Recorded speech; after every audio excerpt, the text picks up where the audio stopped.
We are operating drones in the Fire and Rescue Service and also the police forces who we collaborate with. So we operated around 10,000 flights last year.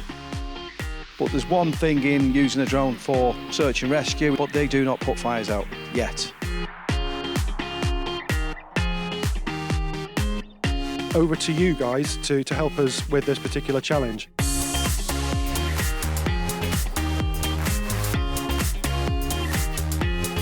When we've got such big problems as this, we really need as many people to start thinking about it in the most innovative way possible. That is what we are here to do.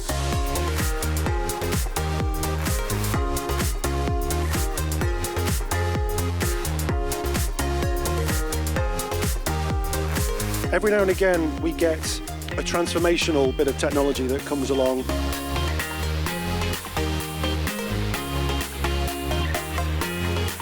The very best of luck. I wish you all well. Thank you for coming. Have a fantastic weekend.